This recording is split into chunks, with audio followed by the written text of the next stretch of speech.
Welcome to the show. I'm Chris Smiley. Glad to be back on Afghanistan TV. You can catch me here at my regular time, Thursday, 1 o'clock Pacific. You can also catch me usually on Saturdays with Dr. Kamrani at 1 o'clock Pacific time. You can also catch us after the show, if you miss it, on YouTube, also on our Facebook page. Wow, what a story I have today. Freedom of speech, freedom of the press, it's something that Americans take a lot of pride in supposedly having here in this country. It's one of these highly regarded rights of Americans. But when you look around, these freedoms that we're told we often have just don't really exist. Our voices, our opinions are often silenced if they go against the powers that be, if we speak out against our oppressors. I recently experienced my criticism of the United States government, my denouncing of war and murder silenced, censored. And this is from a source you would not expect. If you guys caught it, I co-wrote an article this week with Dr. Kamrani. We wrote about the mother of all bombs, the biggest non-nuclear bomb in the United States arsenal that was dropped on Afghanistan. We wrote about the war itself. And we were very critical of the bombing. We denounced the war itself. And this article, it was published in the Huffington Post. Dr. Kamrani is a contributor for the Huffington Post. And the way that works is, he's not paid for it. It's almost like a guest blog in that sense. And I was shocked to see that our article was censored. Now, often what you'll see from a lot of news outlets and people that have these guest contributors, they might not accept your publication. They might reject it, on a certain number of grounds. If it had hate speech or, a lot of curse words or something like that, they might just wholeheartedly reject it. But what happened here was our article was changed. It was censored. Ideas that we had put in this were completely removed or modified to lessen our criticism of the United States government, to mitigate our denunciation. I think this might be more shocking to hear from a source like the Huffington Post than other sources. The Huffington Post touts itself as a very progressive newspaper, and its own editor-in-chief, Lydia Polgren, described the Huffington Post as truly great global progressive news platform. She was saying that this site has the potential and the possibility of really meeting this populist movement that we're living in. The Huffington Post is a very big paper. It's a Pulitzer Prize-winning news and opinion site. It's got 17 international editions. So let's take a look at what exactly happened here. So I'll go ahead and just read through just a little bit of it, so if you didn't get a chance to read it, to kind of see what we were talking about. So, we started off, the United States dropping the mother of all bombs in Afghanistan is reminiscent of the atomic bombs that were dropped in Hiroshima and Nagasaki in Japan, 1945. And we asked, was the dropping of this massive bomb a rational response on a village that probably had a few hundred ISIS soldiers? Was this U.S. response disproportionate to the issue at hand? What we started to say was, at this time, the majority of the Afghan population was anticipating an end to the 16-year United States NATO occupation of their country. They expected President Trump to end the immoral and illegal war launched by President Bush and continued by President Obama. Now, right here is where they decided, no, you can't say that. We're not going to let you say something, so we're not going to let you give your opinion on that. And what they did was, as you can see here, where we said the illegal and immoral war, they changed it to the arguably immoral war.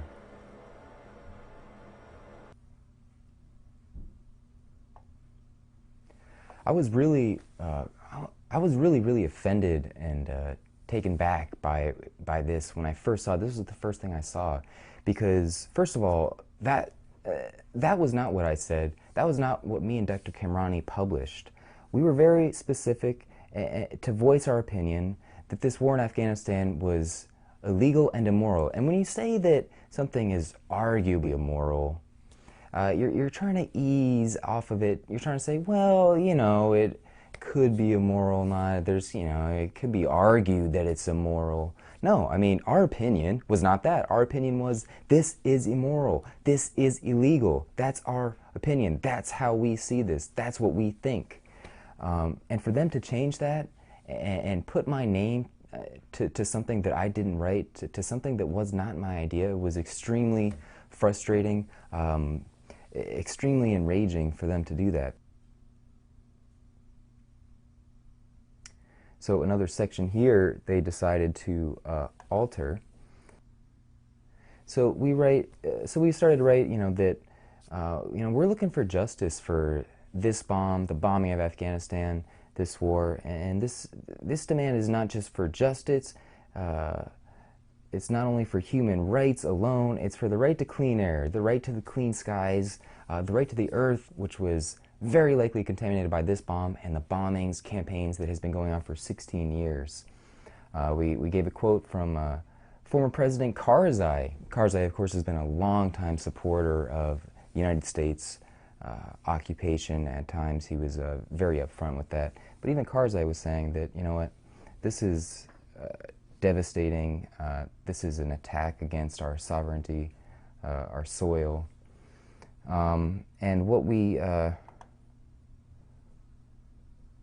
decided to say was that, we said that this weapon of mass destruction was ordered by General Nicholson to be delivered to Afghanistan, and this was under President Obama at the time, is when this happened. Before the inauguration of President Trump was in power when this bomb did go off, though. But what we said was, President Obama and all individuals who were in this stream of aggression, from General Nicholson down to the commanders involved, must be brought to justice in an international court of human rights and in the court of public opinion for this violent action of U.S. aggression with a weapon of mass destruction. I mean, that's what we're talking about. We're talking about a weapon of mass destruction. So that whole point of bringing President Obama, General Nicholson to justice was completely omitted. It was taken out of our article. I mean, first of all, how dare these people think that they can just butcher our opinions, that what we have to say doesn't matter, that our opinions should not see the light of day. Criticizing government is such a fundamental part of living in a just society. If you can't speak out against people, if you can't voice your opinions, if you can't point out things that are wrong, I mean, you're going to end up living in a totalitarian state. I mean, that's what we're heading towards. And I think it's important to point out here that while Huffington Post may claim to be progressive or liberal, whatever that really means, being liberal or being so-called progressive does not necessarily mean you are an honorable person, that you stand for social justice. I mean, we have this whole democratic establishment that butchers social justice on a daily basis. Mass murderers have been in office, and so what the Huffington Post is a tool of the establishment. They are a tool of government, and you know what, they have to be.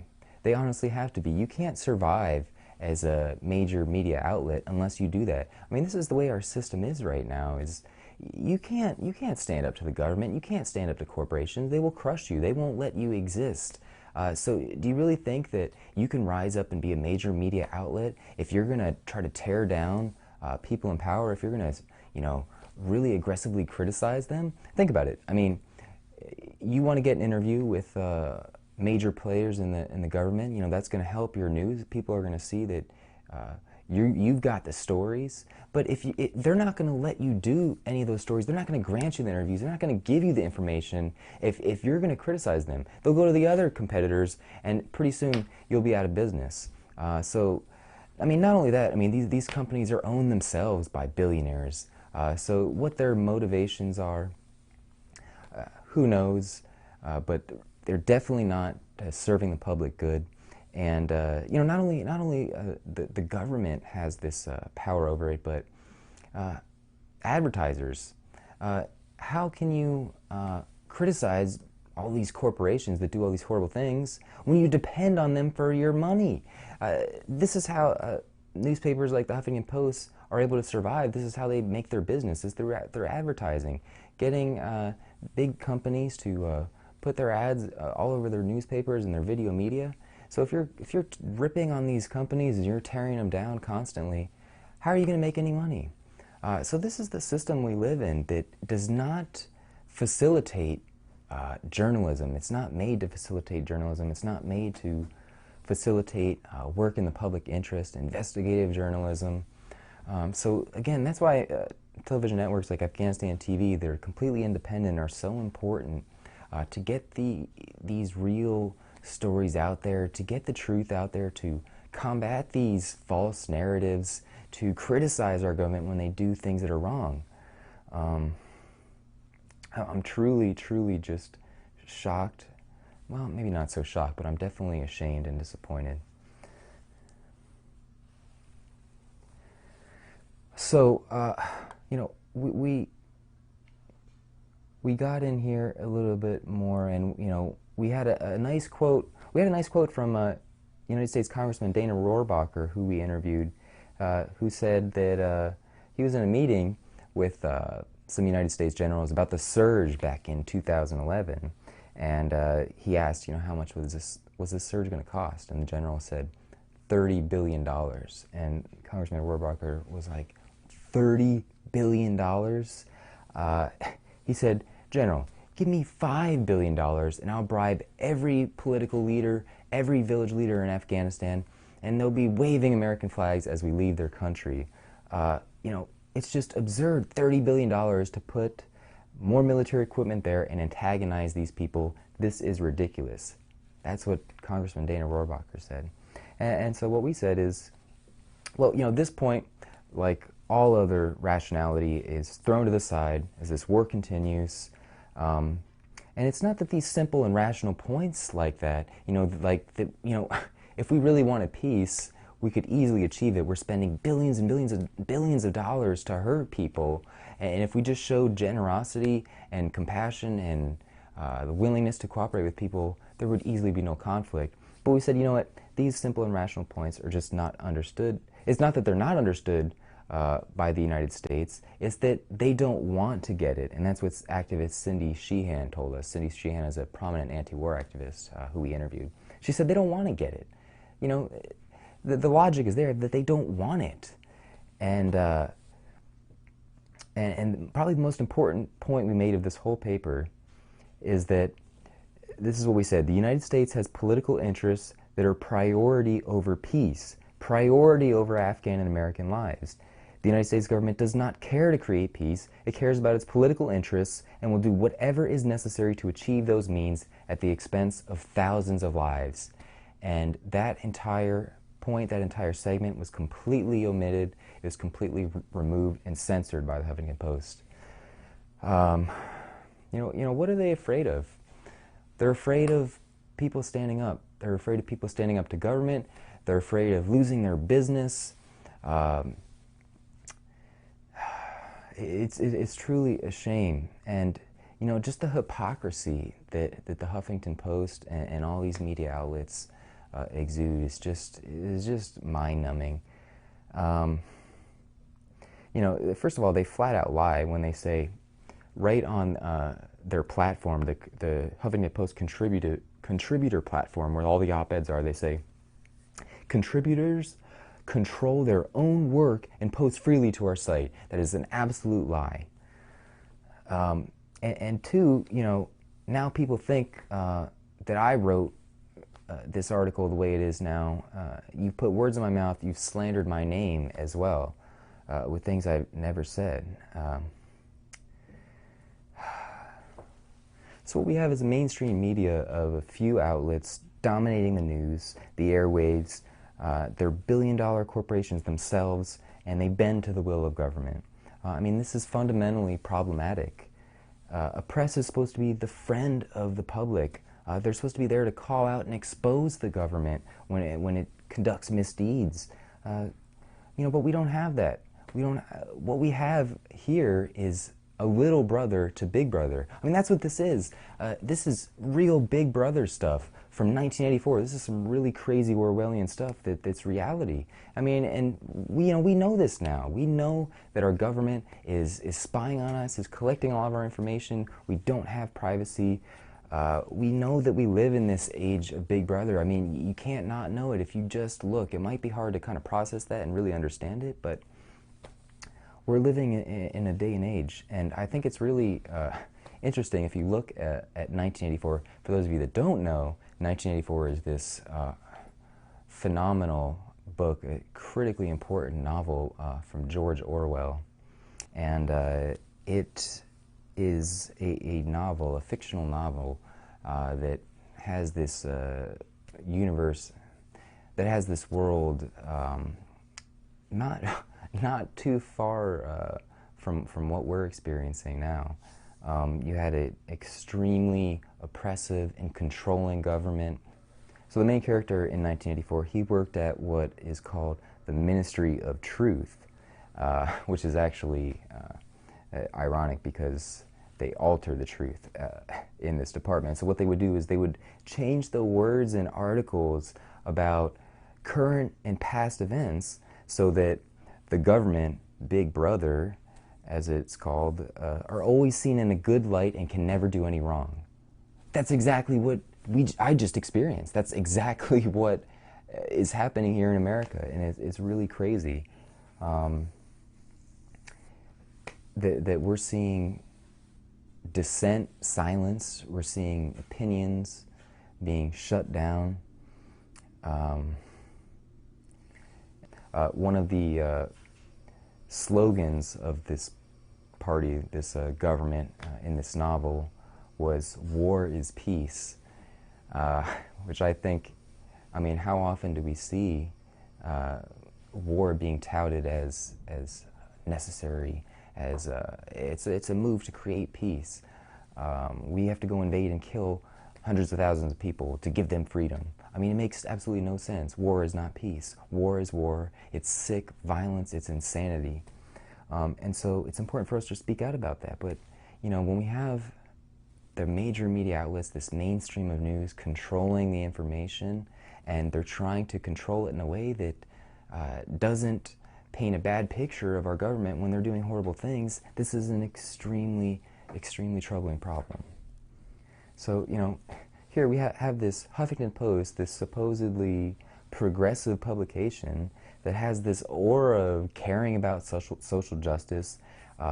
They had this instance where they changed their Twitter logo to the rainbow flag in support of LGBT rights, which is actually very controversial that that a news organization would take any stance on an issue, a social issue. But of course, that's it's a good thing we agree with.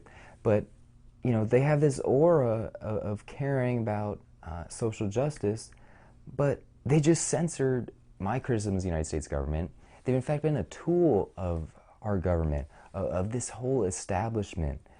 I mean, they just censored my criticisms of the United States government, of United States wars, in this Big Brother style, cutting out entire paragraphs and replacing the words with this nice, fluffy, ameliorating vocabulary, minimizing the criticism of our government. Honestly, Huffington Post is a tool of the government. It's a tool of murderers and thieves. I mean, it's just absolutely disgusting.